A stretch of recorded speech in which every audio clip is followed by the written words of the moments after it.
Hi, Miss Tillman's class. Okay, this is lesson 6-2, and it's arrays and multiplication. You have already learned how to model equal groups with counters and multiply to find the product. Today, you're going to learn how to use a specific model for multiplication. I'm going to point out that often everyday items are organized in equal rows. Pictures in a photo album are often arranged in rows. What are some other examples of equal rows found in everyday life? Some that I'm thinking of: stamps on a sheet of paper, eggs in a carton, or people in a parade. Right now, I want you to pause the video, and we used counters yesterday. You can use the same things that you used yesterday, or you can find 20 more items. Don't make this too difficult. Just make sure you get 20 items, 20 paper clips, 20 pieces of paper, 20 crayons, etc. Go ahead and pause the video now and go find your items. Do you have your items? Good. Okay, let's get started. I'm going to give you a problem, and I want you to think about this. Mark puts sports cards in an album. He puts 4 rows of cards on each page. He puts 3 cards in each row. So how many cards are on each page? So I want you to work to solve the problem using any method you choose. I'm encouraging you to use your counters and pieces of paper, draw some pictures, etc. And then I want you to record your work on your paper and maybe discuss your solution with your parents or your brother or sister or somebody. Go ahead and pause the video now, and I want you to work that problem. Again, Mark puts sports cards in an album. He puts 4 rows of cards on each page. He puts 3 cards in each row. How many cards are on each page? Go ahead and pause the video now. Did you come up with an answer? Okay, let's discuss it. In the previous lesson, we learned how to write a multiplication sentence for a problem involving equal groups. What multiplication sentence can you write to find the total of 2 groups with 3 cards in each group? So I'm going to write that down for you really quick. 2 times 3 equals 6. 2,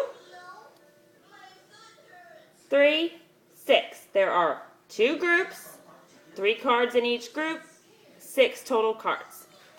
Now, we can draw a picture or an array, which is what we're going to be learning about today. When you put counters in equal rows, you make an array. An array shows equal rows of objects. So let's go ahead and show that sentence that we just did, the 2 times 3 equals 6. So I'm going to do 2 rows with 3 in each row. There's my array. 2 rows, 1, 2, with 3 in each row. Okay, so what I want you to do right now is I want you to pause the video and think back to our original problem, which was Mark puts sports cards in an album. He puts 4 rows of cards on each page. He puts 3 cards in each row.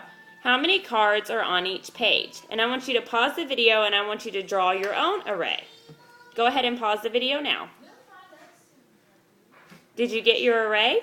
Okay, let's look at what that array would look like. So, he puts 4 rows of cards and 3 cards in each row.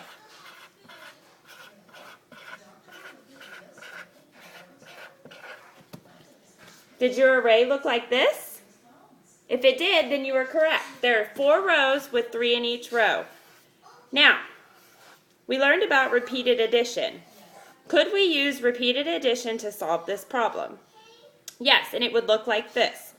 3 plus 3 plus 3 plus 3.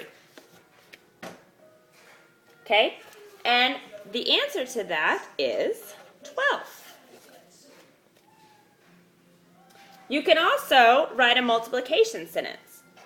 4 rows times 3 in each row equals 12. Same answer, right? You could also use your picture and count 1, 2, 3, 4, 5, 6, 7, 8, 9, 10, 11, 12. They all equal the same thing. So, how many counters are there in each row? We determined that. There's 3. What multiplication problem did we use to solve this problem? And our multiplication problem was 4 times 3 equals 12. I want you to do this one on your own. I want you to use your counters to show 4 rows of 5. Then you're going to write a multiplication sentence for the array and repeat the same things that I just asked you to do. You're going to repeat it for 5 rows of 4.